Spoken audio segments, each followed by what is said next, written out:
जय हरी. एकादश स्कंध भाग 140. 10व्या अध्यायामध्ये आपण आत्मस्वरूप प्राप्त करून घेण्यासाठी साधकाकडे काय काय लक्षणं असावीत त्याचा विचार करतोय. काल आपण पाहिलं होतं की मानाची अपेक्षा नसणं हे पहिलं लक्षण. आता दुसरं लक्षण बघायचं की निर्मत्सर असणं हे साधकाचं दुसरं लक्षण आहे.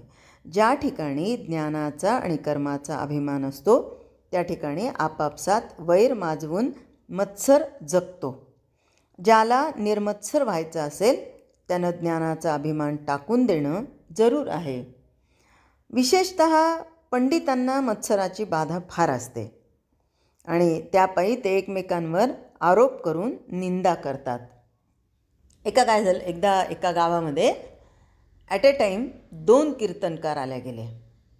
बरं, एक कीर्तनकार ज्यांचं आधी कीर्तन झालेले होते त्या कीर्तनकारांची सोय ज्यांच्या घरी केली होती त्यांच्याच घरी हे दुसरे कीर्तनकारांची सोय केली.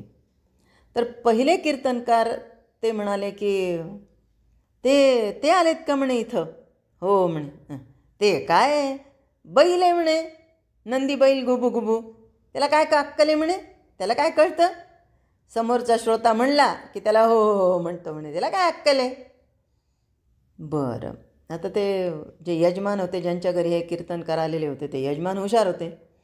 मग त्यांनी त्या पहिल्या कीर्तनकाराच्या अनुपस्थितीत दुसऱ्या कीर्तनकाराला बोलवलं आणि त्यांना सांगितलं ते पण इथेच आलेले आहेत म्हणे, तुम्ही दोघंही कीर्तनकार एकमेकांना चांगले ओळखत असाल. अर तो इथं तरफडला का म्हणे, एक कुत्र आहे म्हणे, ते गावोगाव भो भो भो भो करत भुगत राहते म्हणे, याच्याकडं शेपटी हलव त्याच्याकडं शेपटी हलव, काय अक्कल आहे त्याला.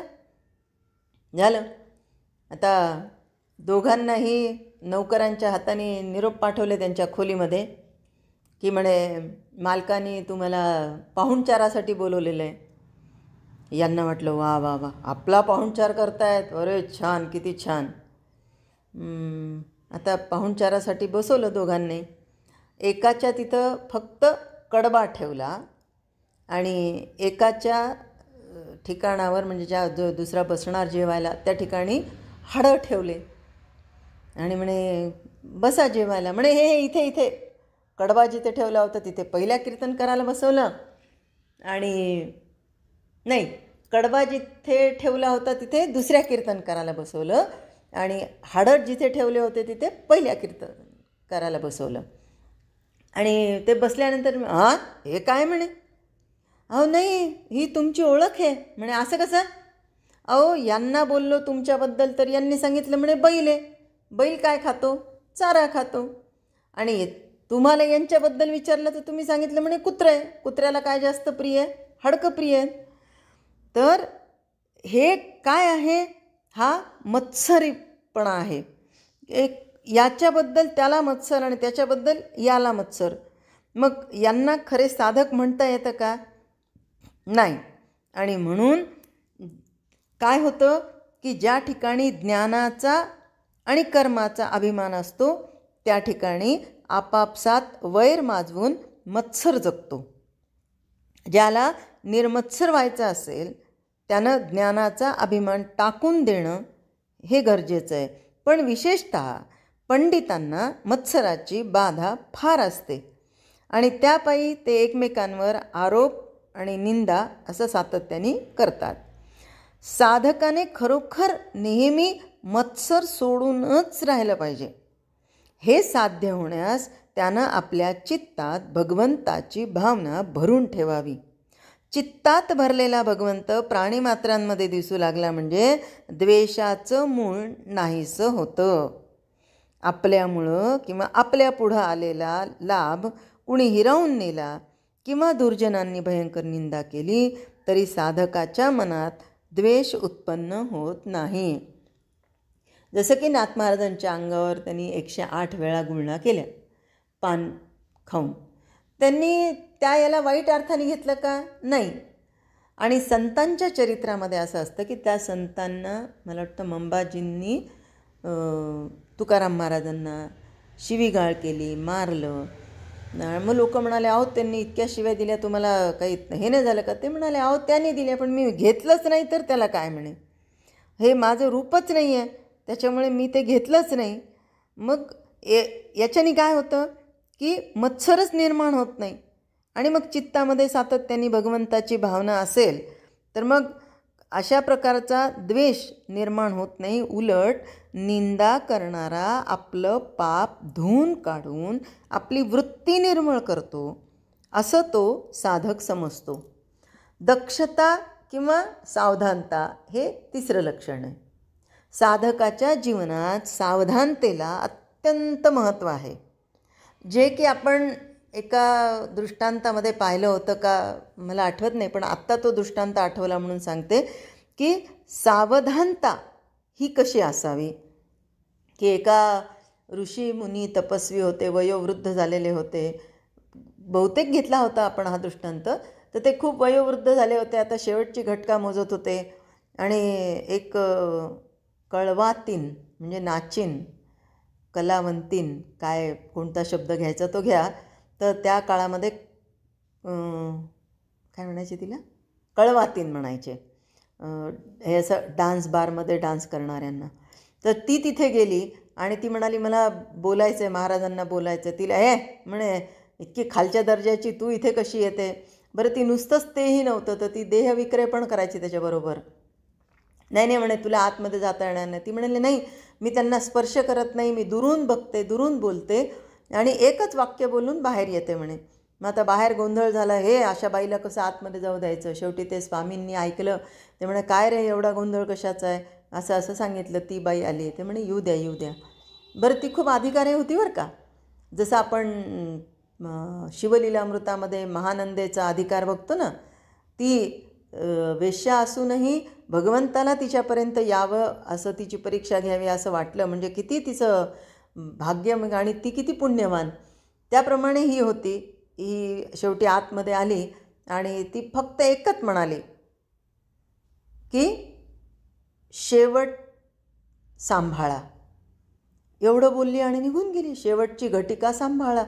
या मुनीला वाटलं माझं आयुष्य गेलं सगळं सावधानतेमध्ये, मी एवढा मोठा कट्टर साधक आहे वगैरे.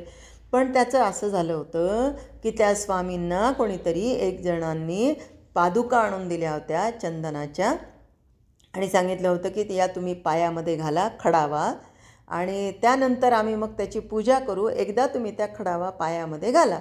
आणि नेमकं ते समोर खुंटीला लटकून ठेवलेल्या होत्या, आणि ते साधू जे आहेत ते आजारी पडले, आणि त्यांचं रोज त्या खुंटीकडे लक्ष जायचं, चांबड्या म्हणजे त्या पादुकांकडे, चपलांकडे. शेवटी चपलाच ना पादुका म्हणलं तरी, शब्द बदललेला आहे, भाव बदललेला आहे त्यातला. आणि ते सतत त्याच्याकडे बघायचे की मला या पायात घालायच्या, मला या पायात घालायच्या. आणि त्यांचं लक्ष जाता हिनी येऊन तेवढं एकच सांगितलं होतं, शेवटची घटिका सांभाळा. आणि नेमकं त्याच्याकडे लक्ष जाऊन त्यांचा शेवट झाला, आणि पुढच्या जन्मामध्ये त्यांना चांभाराचा जन्म मिळाला. म्हणजे अगदी आत्तापर्यंत सगळं केलं, पण शेवटच्या क्षणाला सावधानता ही आली नाही, म्हणून परत पुनरपि जननम पुनरपि मरणम जठरे शयनम हे घडल्या गेलं. तर खरा साधक झोप आणि आळस आपल्या ताब्यात ठेवून वेळ वाया जाऊ न देता सारखा साधनेमध्ये राहतो. साधक म्हणजे परमार्थाचा प्रवासी. संत हे त्या मार्गातील सोबती असल्यामुळं त्यांची गाठ पडली म्हणजे साधकाचं साधन अखंड चालतं. निर्ममता म्हणजे कशाविषयी आसक्ती नसणं हे साधकाचं चौथं लक्षण आहे. देह मीच आहे अशी अहंता जोपर्यंत असते तोपर्यंत देहसंबंधी माणसांची आणि वस्तूंची ममता जडते. परंतु देह म्हणजे मलमूत्रांचं नाशवंत गाठोडं आहे, ही गोष्ट पटली की साधकाचं मन भगवंताच्या ठिकाणी स्थिर होऊ लागतं आणि दृश्याची ममता आपोआप कमी होते. जेव्हा आपण असं काही वाचतो, ऐकतो, तेव्हा आपल्याच शरीराचा आपण अभ्यास करायचा बरं का, अंतर्मुख होऊन. सकाळी उठल्याबरोबर आपल्याच तोंडाचा वास आपल्याला घ्यावा वाटतो का? शिघाण.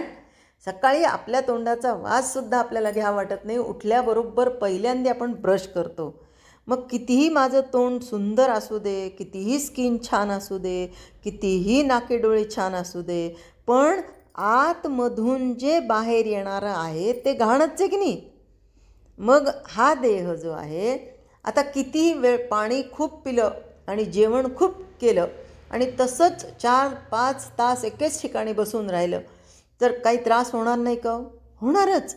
शेवटी काय करावं लागणार आहे? जे आतमध्ये गेलं ते बाहेर जाण्यासाठी त्या ठिकाणी जावंच लागणार आहे. आणि तिथे गेल्यानंतर जर समजा कल्पना करा पाणी नसेल तर आपलंच आपल्याला मळमळ होतं का नाही? होणारच. आणि म्हणून साधकांनी अध्ययन करायचं, अभ्यास करायचा, निधिध्यास करायचा, सातत्याने चिंतन करायचं. म्हणजे काय करायचं तर आपण आपल्याबद्दलचा विचार करत करत या तत्वांमध्ये मी कुठे बसतो आणि ही तत्त्वं माझ्यामध्ये कशी आहेत, हा माझा देह खऱ्या अर्थाने माझा आहे का, हा चांगला आहे का, याच्यावर जी ममता जडली आहे ती योग्य आहे का, याचा अभ्यास करत राहायचा. आणि देह म्हणजे खऱ्या अर्थाने मलमूत्रांचं नाशवंत गाठोडच आहे हे जेव्हा समजतं तेव्हा दृश्याची ममता आपोआप कमी होते.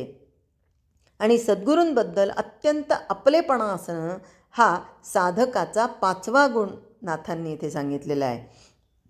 आपले आईबाप, गणगोत, बंधू, मित्र सगळे काही सद्गुरूच आहेत अशी मनापासून भावना होऊन त्यांची सेवा हेच साधकाचं नित्यकर्म बनतं. गुरु हाच आपला आत्माराम असं समजून साधक सदैव त्याची सेवा करतो. जय हरी.